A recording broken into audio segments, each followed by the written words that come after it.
I played every Star Wars Battlefront game. Here's my thoughts. Star Wars Battlefront is a legendary series of games starting all the way back in 2004. These games are typically team-based shooters with ground objectives and vehicle combat, all set on iconic Star Wars maps. By the way, if you like this kind of stuff, please consider subscribing. I'm constantly working on new videos, and subscribing helps me out a ton and makes it possible for me to keep making stuff like this. Alright, let's get into the games. Star Wars Battlefront was released in 2004 for PC and home consoles. This is an objective-based shooter game where you can choose between two time periods, the Clone Wars and the Galactic Civil War. More simply, the prequels or the original trilogy. For some context, this game came out smack in the middle of the Star Wars prequel hype. In 2004, it had been 2 years since Episode 2 Attack of the Clones, and it was only a year before Episode 3 Revenge of the Sith was slated to hit theaters. So as you can probably imagine, people were thirsty for that Star Wars content, and this is one of the earliest games that included content from the prequels. To explain how this game works, I'll use the instant action mode as an example.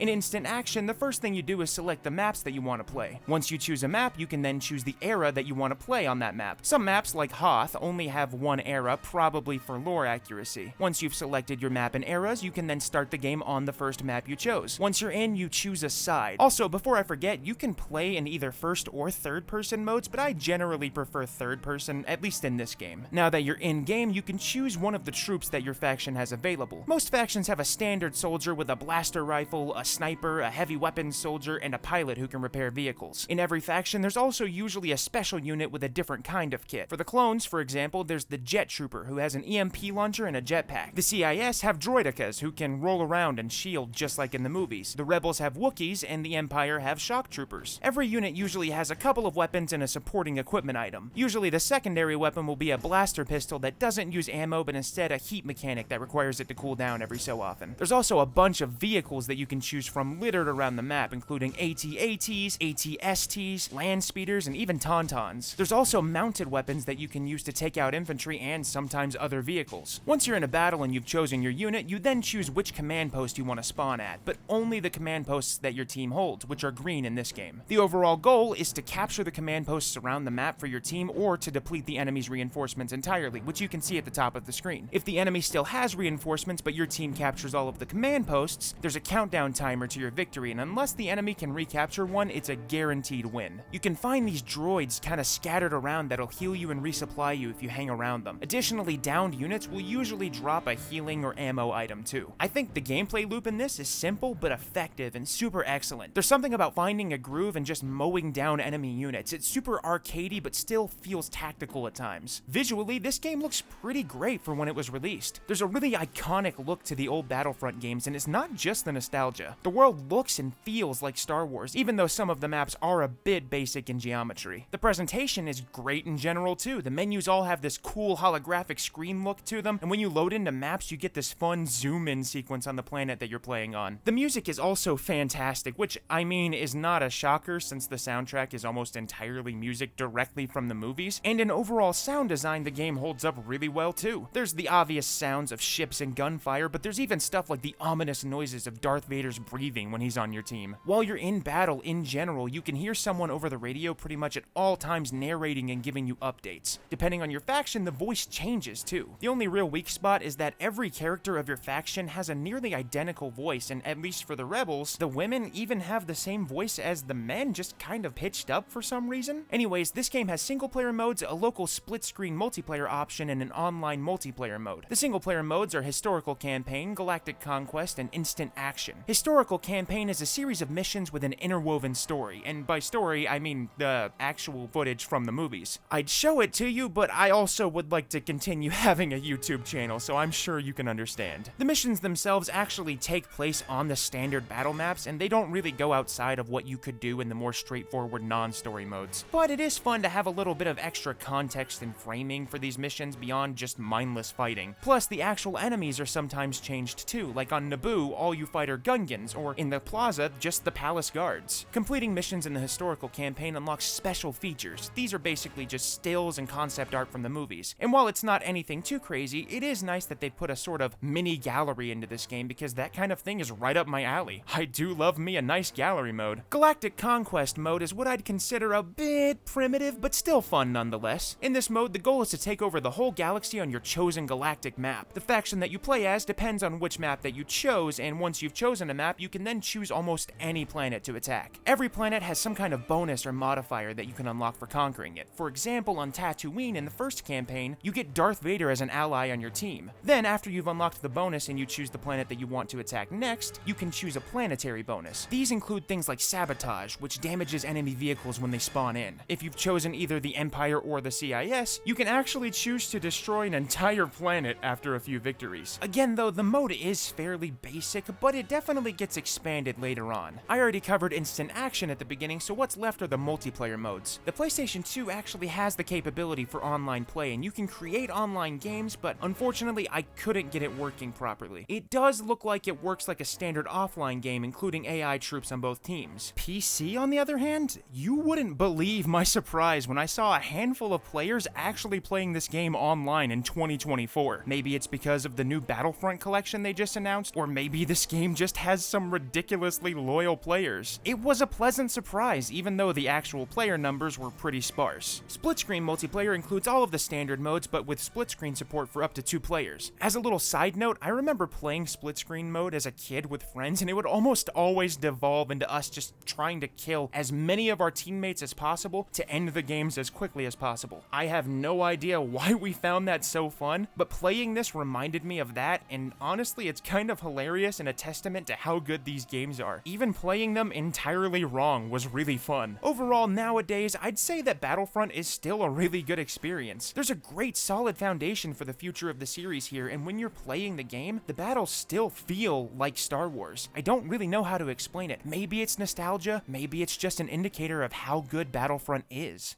Star Wars Battlefront 2 was released in 2005 for PC, home consoles, and the PlayStation Portable. To me, Battlefront 2 looks generally better than the first game. The models look cleaner, the textures seem like they're a better resolution, but even just outside of the better visuals, the actual visual identity is significantly better. The newer maps have all these extra details now, like Felucia with its shockingly detailed vegetation, or Endor, which looks deceptively similar but has totally redone texture work and what seems to be updated lighting and fog effects across the board. I think this is just an overall better looking game. Gameplay wise, there's a ton of changes, the biggest being a total rework of unit selection. Now, instead of being able to select any unit at any time, you can only select from the base units, with more powerful units locked behind a per battle points system. You earn these points by getting kills and capturing objectives, and once you've earned enough, you unlock the ability to use these more powerful units like the Jet Trooper or the Wookiee Warrior. If you perform well enough in these battles, you can also play as a hero unit, which is probably this game's biggest addition. These units are a mixture of Jedi, Sith, and other important characters from the franchise. There's Count Dooku, Darth Maul, Mace Windu, Luke Skywalker, Han Solo, Leia, Chewbacca, and more. These hero units all have unique voice acting and flavor dialogue that plays when they join the battlefield, when they leave the battlefield, and at various contextual points during gameplay. These units are unlocked in different ways depending on the mode that you're playing or the settings that you have enabled, but once you've unlocked them in a match, you can select them and use them until their lightsaber meter runs out. This meter, which acts as both a health meter and a time limit of sorts, automatically depletes but can be refilled by defeating enemies. These hero characters also have special abilities, or at least more powerful weapons than the standard units. For example, the lightsaber wielding characters have their lightsaber, force jumps, force speed, and 1 or 2 force abilities like force choke or a lightsaber throw. Another big gameplay change is the addition of space battles. These aren't just flying around ships in space though, these are almost like their own game mode. In space battles, you spawn in your capital ship and then you can hop into a fighter and fly through space dogfighting other ships. But that's not all. You can also board enemy ships and infiltrate them, or even sabotage their systems from the inside to get an easy win. This added space battle element is a huge amount of fun and what I spent most of my time doing in this game as a kid. There's nothing like hopping into a starfighter and beelining all the way to the enemy ship, then covertly breaking into the engine room and planting explosives. You can even disable the ship's defense system if you want. Go wild! Another big change is in the presentation. Almost every presentation change from the last game in the form of menus, the in-game HUD, and overall interface is an improvement across the board. In battles, you can hear way more flavor lines from the characters, like hearing the clones get a kill, and then shout out stuff like, "Just like the simulation."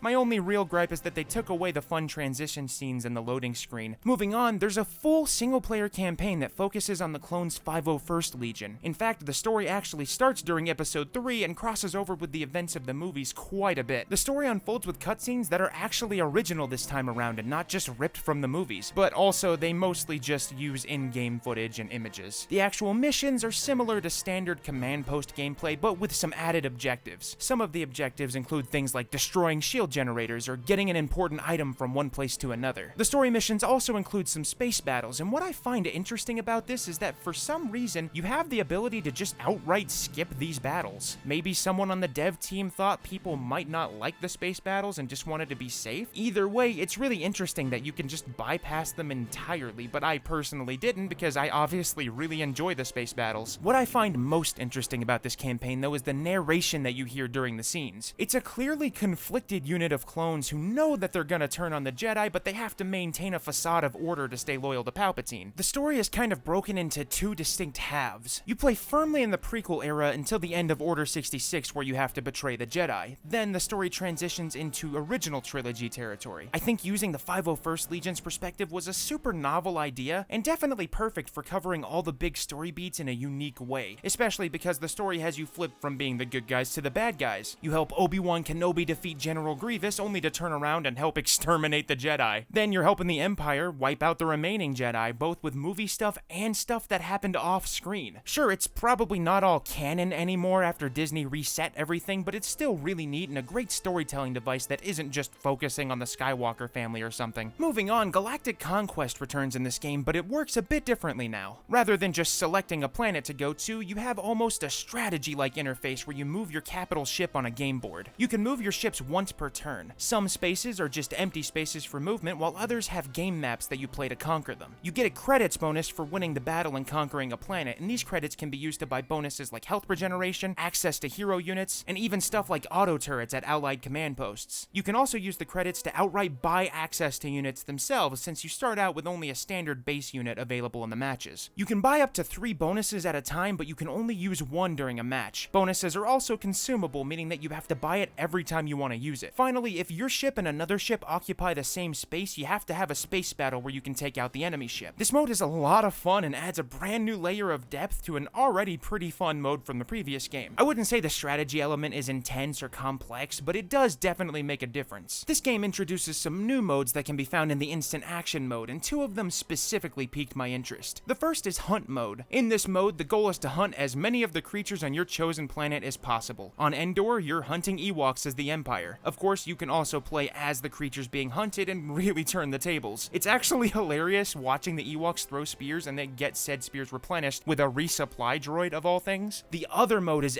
XL. This right here is my absolute favorite mode in the game, hands down. XL was only available on PC in the initial release, but oh boy, I bet you can probably guess why. XL puts a ton of units on the screen all at once to battle it out in an all-out war, making it feel almost like a real grand-scale Star Wars battle. And it truly is the closest you could get to this point to feeling like you were in Star Wars, in my opinion. It's such a good mode, and you're bound to stumble upon something cool or memorable even just playing it offline with bots. The only real downside is that the XL mode was only available on a handful of maps, but it makes sense since these were the only maps that had big wide open battlefields. Multiplayer returns in this game, and there's actually some servers available here too. While this hasn't always been the case thanks to some GameSpy shenanigans, it's awesome to see that the game is still thriving. The actual multiplayer gameplay is very similar to single player, including standard command point conquest maps and capture the flag. Though I did want to point out that the meta here seems to be rolling and explosives. The entire time I played, all everyone did was roll around everywhere and drop explosives everywhere. While this isn't necessarily what I imagine when I think of a grand, epic Star Wars battle, it is kind of hilarious to watch it unfold, and it was still a ton of fun online. Unfortunately, there is a bit of cheating going on, but otherwise it's still a great experience. I'm hoping that the new Battlefront collection has a reworked netcode that includes some kind of anti-cheat, which might lead to more longevity for the online population in this game. And while I don't plan on covering Battlefront 2's plethora of mods, I also hope that the updated release has some kind of compatibility for them too. Overall though, Battlefront 2 is an incredible game, and really there's just nothing else like it. This and the first game are games that really defined my childhood, and past these two up until the modern reboots, we get into some really obscure territory with this series. Either way, both of these games are incredible to this day, and I'm really happy that as of 2024, we're getting a new compilation of them for modern platforms. I hope this can inject new life into them. Did you know that Star Wars Battlefront 2 also got a port for the PlayStation Portable, this version shares a lot with the standard version, but it has some pretty notable differences. For starters, the controls are reworked and there's a few control schemes that you can choose from. The default is a control scheme that uses the left stick for movement and the face buttons for looking around. A bunch of PSP shooters actually use this kind of control style, and once you get used to it, it works better than you'd expect. Another big difference here is that this game has a pretty obvious visual downgrade. Textures are a bit muddier and the view distance is significantly lower, but honestly, it still looks pretty good for what it is, especially on a PSP. The biggest downgrade for me, though, is the lack of both narration and unit voices. Normally, there's that narrator giving you updates about the battle, such as command points being captured and hero units joining the battle. In this version, all you get is on-screen text. The unit voices are also pretty few and far between now, but in my experience, they're mainly just silent most of the time. The voice acting for hero units is also totally gone, and the ambient dialogue is just grunting noises at most. I totally understand that this is probably due to data constraints and such, but it is still kind of a bummer. The final big downgrade is the noticeable reduction in maps. There's a bunch of maps that are missing outright, including Coruscant, Felucia, and Tatooine. The space maps are also changed in that you can still land on enemy ships, but the engine and control rooms are missing, almost removing the entire point of these maps for me. That all being said, the gameplay here is 100% intact for the standard ground combat and general space combat. They feel almost exactly the same as they did on the console version of Battlefront 2, just with slightly different controls. The game does hold your hand a little bit with the aiming, but all that does is stop it from feeling frustrating. This version features single player and ad hoc PSP to PSP multiplayer. The multiplayer in the PSP version used the wireless connection between two PSPs in close proximity. There's 3 single player modes: Challenges, Galactic Conquest, and Instant Action. Challenges are a unique mode to this version of the game, and there's 3 sets of challenges available. The first is a series of hunt-like challenges where you're given a time limit to hunt down a set number of a specific enemy. The second is a series of challenges that are similar, but instead you're taking out a certain number of officers, which are slightly stronger infantry units. Finally, there's a set of challenges where you're basically just playing capture the flag with some machine parts. This challenge mode isn't super in-depth, but it definitely is a neat little feature that sets this game apart from the main console and PC version. I like how there's these little mission notes in the loading screens that give context as to why you're doing these missions, and really they're just fun little time wasters at the end of the day. The remaining modes, Galactic Conquest and Instant Action, functioned identically to how they did in the standard version of the game, though obviously missing the in-game stuff I mentioned earlier. Despite the downgrades and removals, Battlefront 2 on the PSP is still impressive to me because it really is just a scaled-down version of the normal game. It's clear that this is an actual port that they put effort into rather than just a throwaway secondary version that plays differently from the main version. Of course, they had to make some sacrifices, but the fact that they were able to cram so much into this version as it is still super admirable, even if there isn't really much of a reason to play this version nowadays.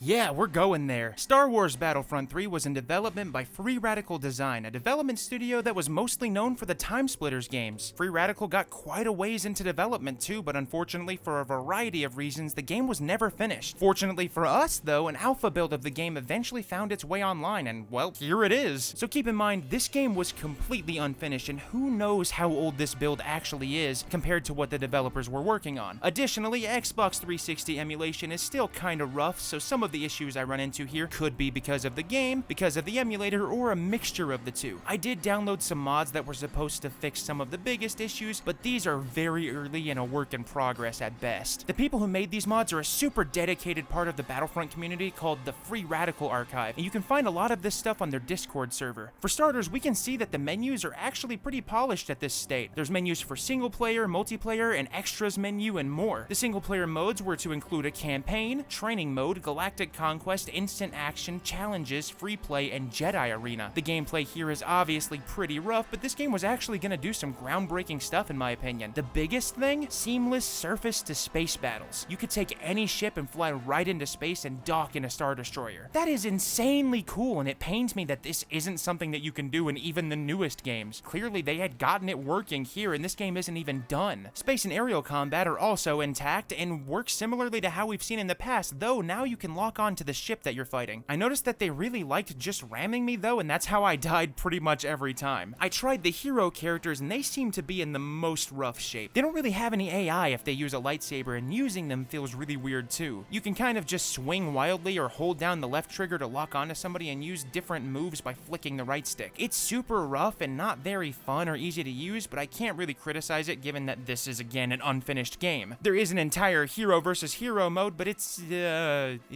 Yeah. Guess what though? There is a campaign. This campaign has a bunch of missions and there are actually voiced cutscenes built into the game already. While my version was glitchy and missing the voices, you can actually find these cutscenes online with the voice acting intact. I also tried running around some of the mission areas and they're pretty detailed. It looks like the missions would work kind of like how they did in Battlefront 2's campaign, but with a dedicated character completing objectives rather than generic units from the faction that you're playing. It was clearly gonna be a more personal story with a cast of characters original to this game, but it never got to be fully fleshed out, at least not in this form. Interestingly, this story was eventually repurposed and used in one of the handheld spin-offs I'll be talking about later, but with a much lower production value than was clearly planned for this release. The maps here are pretty detailed and have a shockingly high amount of, I guess, explorability. They're standard mission objectives and what looks to be optional bonus side objectives. The AI here is still pretty broken and trying to complete missions sometimes crashed my game, but you can see that they were pretty well into developing this campaign and I'm sad that we never got to see what it would eventually turn into. There's another mode called Challenges, and while I don't think these were fully implemented, at least not in this version, they still look like they would have been super cool. There's challenges called the Kessel Run, R2 versus the Buzz Droids, and even one just called AT-AT Fall Down. While we may never really know what exactly all of these challenges entailed, it's still fun to theorize based on the names and maps alone. I tried to launch Galactic Conquest, but unfortunately it just crashed my emulator instantly. I do wonder what kind of changes they would have made to the formula here though, because Battlefront 2's Galactic Conquest was fantastic, and I think expanding that would have been awesome. Of course, there are multiplayer modes that you'd find in the games of this era, including online play, split screen, and system link. While I couldn't try these modes, and honestly would be shocked if they worked anyways, you can probably imagine how they were, and it was most likely similar to how the modes worked in previous games. I really wish this game was able to be completed. There's so much potential here, and it's crazy how it got so far into development only to be completely canceled. It actually reached mythic status for the longest time because everyone knew it existed, but no one had really seen anything from it outside of bits and pieces from promotional footage. There were also a couple of other games that were made to be pseudo Battlefront 2 successors, but they too never materialized. The most we have is this work-in-progress version of Battlefront 3. Since I originally made this video, there has been some progress in making this more of a playable experience, but it's still pretty rough. There's now the ability to access more of the story missions along with some maps without the game immediately crashing. It even looks like there's some effort to make online play work, which is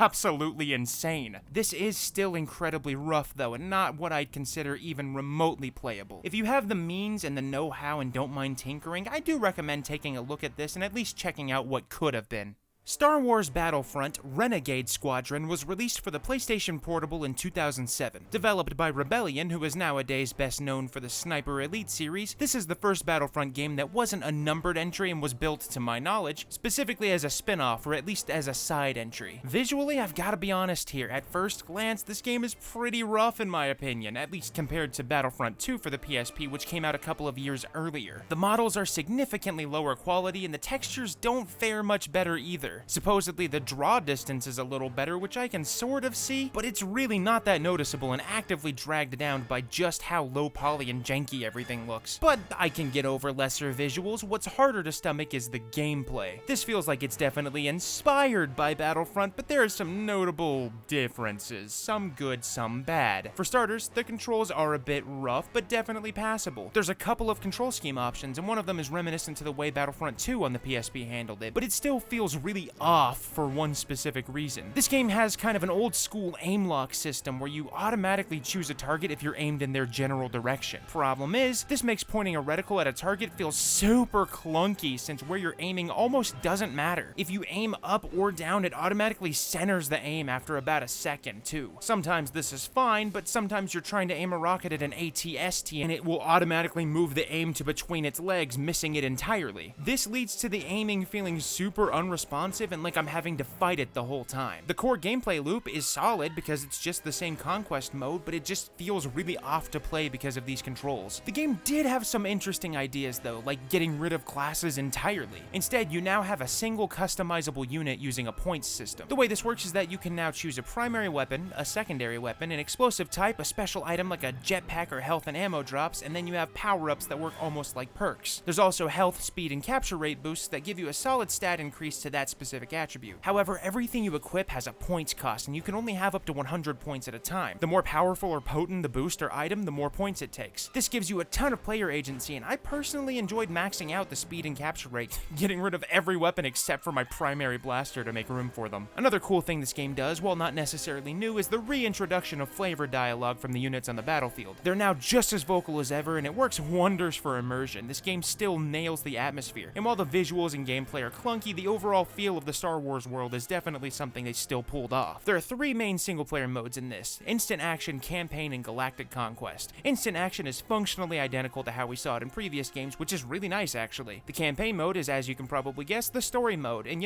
quick breakaway here, sometimes I feel like an absolute dork describing modes in games when I make these videos. I've had people point this out in comments before, but honestly, what am I supposed to say? The Campaign mode is the Campaign mode, but just imagine this. Why can't the Campaign mode be, I don't know, a mode where you click the new game button and an X-Wing busts into your house and the pilot's like, yo, let's go defeat the Empire, and then you go on real space adventures, but then you wonder, they've got some capable people, what can I provide? And then you go into a downward spiral and turn to betting on pod races. Anyways, back to reality, I've gotta hand it to this campaign. The cutscenes are super cool. They're made up of these animatics of big set pieces of super stylized artwork with full voice acting. The voice acting here is also really good, and the story is actually coherent and pretty interesting. It's about a squadron created by Han Solo that fought for the rebels. The game is broken into chapters, and the general way it works is that you get a cutscene for setup, then a mission. It's definitely a lot like Battlefront 2's missions, but this game does one thing better in my opinion, and that's, again, the flavor dialogue. You've always got someone in your ear, but on top of that, what the troops on the battlefield are saying contextually adapts to what's going on in the mission. And for a PSP game, that's a super cool touch and not something you see that often. Initially, I wasn't really enjoying this game, and I almost wrote it off since I started with the instant action mode, and couldn't help but to immediately compare it to Battlefront 2, but the campaign actually changed my perspective a bit. Comparing this to Battlefront 2 and pointing out every little downgrade as a negative is a little unfair to this game when it does a bunch of new things to shake up the formula. Sure, the controls still feel wonky and unresponsive, but they really hit it out of the park with the campaign and the story. The presentation isn't bad at all, it's just different, and it's enjoyable in its own way. There was a different creative vision here, and I think it's just as valid as the vision for the previous Battlefront games. The final mode is the Galactic Conquest mode. Here, you can choose between the Rebels and the Empire. Then you're given an overview of the galactic map, and it works kind of similarly to how it did in Battlefront 2, albeit with some fundamental design changes. You can now buy upgrades in tiers, and they're broken down as logistics, infantry, and space tech. You can also buy commanders who are made up of very recognizable characters. These commanders have their own buffs, like Darth Vader causing your troops to regenerate health, or Mon Mothma increasing the rate that you accrue credits. There's a whole system where the commander has to be in the sector that you're using the buff for, too. Galactic Conquest is broken down in phases, which makes this feel even more like a strategy game this time around. In the movement phase, you can change the planet that you occupy, and when you occupy a planet, you can increase the troop allocation on that planet. I think it works like Risk. Please don't fact check that, I don't actually remember how to play Risk. Anyways, if you make terrible decisions like I do, you can initiate ground combat when you're at a huge numbers disadvantage. Now, what's super cool is that you can actually play this game outright like a board game, because you don't actually have to play the levels. Instead, you can just have the game simulate the result of the battle for you, but then you don't get to hop in there and absolutely wreck the other team single-handedly, so it's kind of your choice. Actually, that is a good point I want to make. When you're at a disadvantage, it's entirely possible to just run in and mow down enemies to even the odds. That's actually how I won most of my fights in this mode. All in all, this is actually a fun mode, but I imagine it'd be a lot more fun against other actual players. Oh, and out of all of these planets, Alderaan is also on the galactic map, and it's just a big pile of rocks. We all know why, but that's just so funny to me. Finally, there are multiplayer modes here, but I didn't get to try. There were online modes and ad hoc local modes. While I'm not entirely sure, I hope that Galactic Conquest was one of them, because it would be fantastic online. Overall, Renegade Squadron is actually a decent game with some cool ideas and a solid foundation, but it still is hindered by its controls. I think another game using this game as a base but with refined controls could maybe be seen as much of a classic as Battlefront 2 is today.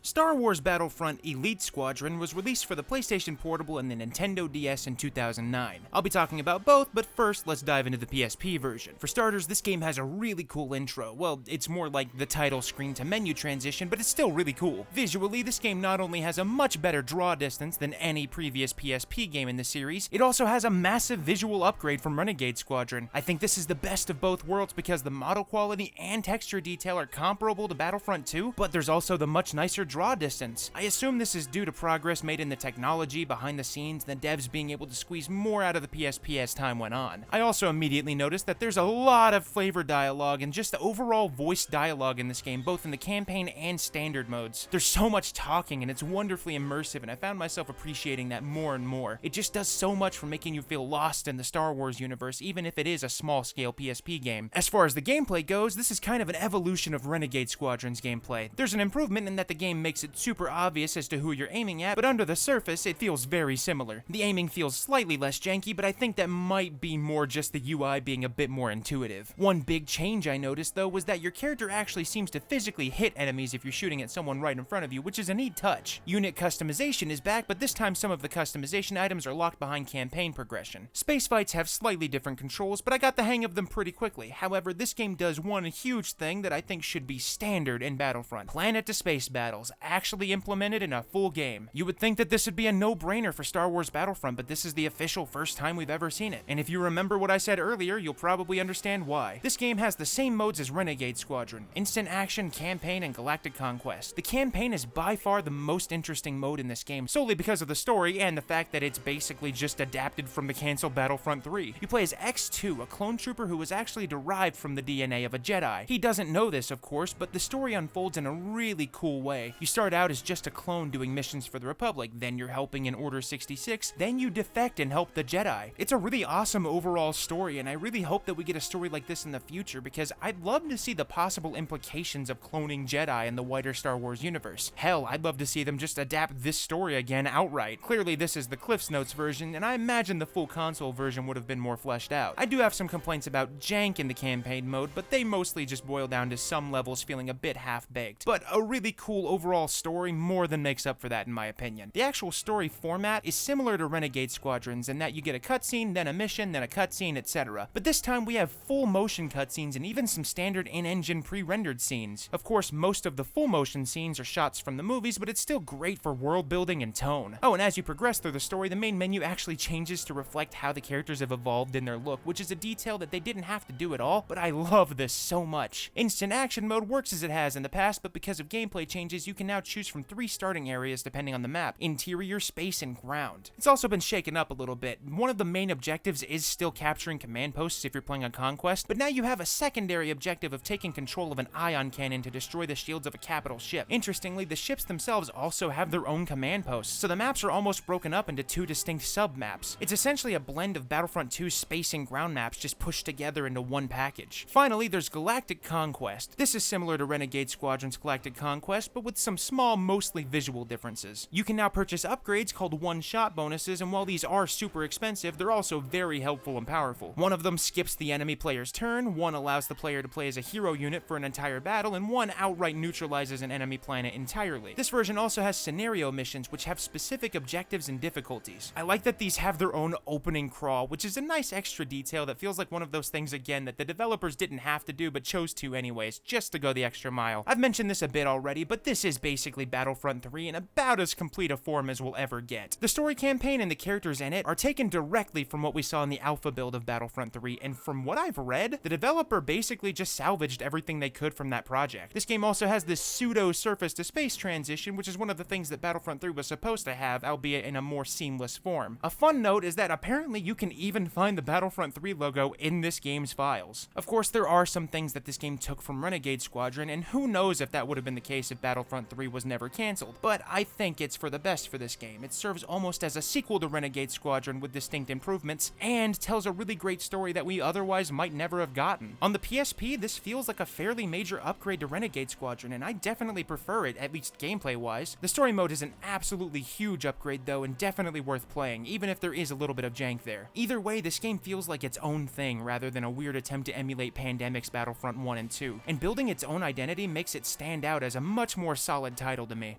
Star Wars Battlefront Elite Squadron on the Nintendo DS is significantly different in presentation and was developed by N-Space. The gameplay is a huge departure from any previous Battlefront game and is what I can best describe as a top-down shooter more than anything. It's significantly more arcadey too. The entire aiming system is an auto-lock directional shooting thing that doesn't use the touchscreen at all. You tap one button to shoot, one to switch weapons, and one to throw grenades. The top screen is the main gameplay screen, and the bottom screen is just a simple map. Tapping on the bottom screen changes the camera height ever so slightly too, but I just left it on the furthest zoom setting most of the time. Space battles are simplified from previous games, but still pretty impressive for running on a DS. It's fully 3D, but movement is only left and right. You can lock onto targets and fire one of two kinds of ammo types. It's incredibly streamlined and simple, but it's still pretty fun for a game that's already pretty arcadey and leans super into that. I think this is an absolutely solid adaptation on a system with the DS's specs. Visually, this looks as good as it can for a DS game since the DS wasn't exactly a powerhouse for graphics, and I think this probably pushes the system a bit if anything. The environments are mostly just flat levels, but there is a nice layer of depth if you go to the edge of one of the maps and look at what's below. On Kashyyyk, for example, you can see the little wooden forts and other background elements. The visuals of the space battles are actually really impressive to me. While you can't explore super far out or anything, you can still see all these cool ships, space debris, and planets in the background, and it's all 3D and super nice looking if you ask me. I do want to point out that at random times you'll notice that parts of the background, and especially space, have this weird red tint to them, and that seems to be an issue with the emulator I'm using and not how the game actually looks. There's only 3 modes in this game: campaign, instant action, and extras. Campaign mode is, of course, wildly different in gameplay from the PSP version, but actually follows pretty much the same story beats and is told in simple dialogue boxes for the most part. It's done in chapters that are broken down by planet, just like the PSP version, and you can also see an overview of the chapter that you're about to start. However, there are some extra cutscenes here that weren't in the PSP version, and it definitely makes me wonder what would have made it into the main console versions of Battlefront 3. But speculation aside, these cutscenes are nice since I'm a big RPG guy and can definitely appreciate the older style dialogue box cutscenes. The artwork in the scenes is pretty nice too, and it's a shame that they're all stuck on this tiny little screen because I'd love to see the original high quality versions if they exist. Oh, and the campaign in this does this really cool thing where for some fights there's a super zoomed in camera, which for a game that's smaller scale on the DS is super cool to me and adds an air of epicness to the overall experience. In fact, these one-on-one fights are super creative and some of the most fun I've had playing any of these games yet. I'm gonna say something controversial here. The campaign mode in the DS version is the superior campaign mode between the two versions. The story seems a little more fleshed out thanks to more dialogue in the text boxes, and the set pieces, while smaller scale, feel grander because of creative choices, probably thanks to limitations of the hardware. You actually get more context behind why some of these events happen too, like your brother's turn to the dark side and your own character's unwillingness to aid the Empire. The story is just delivered in a much better way overall. If you want to play an Elite Squadron game and you're doing it solely for the story and how fun the campaign is, play the DS version. Moving on, let's talk about instant action. When you start an instant action game, you actually have to choose the game order. You can drag around the order you want to play, and you can start planet side, on the capital ship, or in space first. I enjoy this kind of player agency in this mode, especially since all 3 games are technically one match. Planet side gameplay has you running around capturing command posts while you defeat enemies, just like you'd expect in a standard Battlefront conquest mode. Capital ship has you escorting droids to your base to get the most points, and space mode is just a straight up space combat deathmatch. Instant action has 3 variations: free-for-all, team game, and hero mode. Free-for-all is exactly what it sounds like. There's no teams and every objective is a solo mission. Team game is like free-for-all, but you know, you're on a team now. Finally, hero mode is the same as the last 2, but you're using a hero unit during the battles. Interestingly, hero mode is actually the most restrictive with its maps, and there's only a couple available for this. Instant action also includes an optional multiplayer element where you can host games and have other players join you through local wireless connectivity. Finally, the last mode is the extras mode. In this mode, you can look at unlocked achievements, artwork from the campaign, and the game's credits. Overall, Elite Squadron on the DS was a massive surprise to me. Not only was the gameplay really solid, the campaign was a delight to play in general. It's not super deep or anything, but I had a lot of fun with it and really enjoyed the story, even if it was the second time I'd experienced it. I highly recommend this game if you're a big Star Wars fan. Star Wars Battlefront, no subtitle this time, was released in 2015 for PC, the PlayStation 4, and the Xbox One. This game is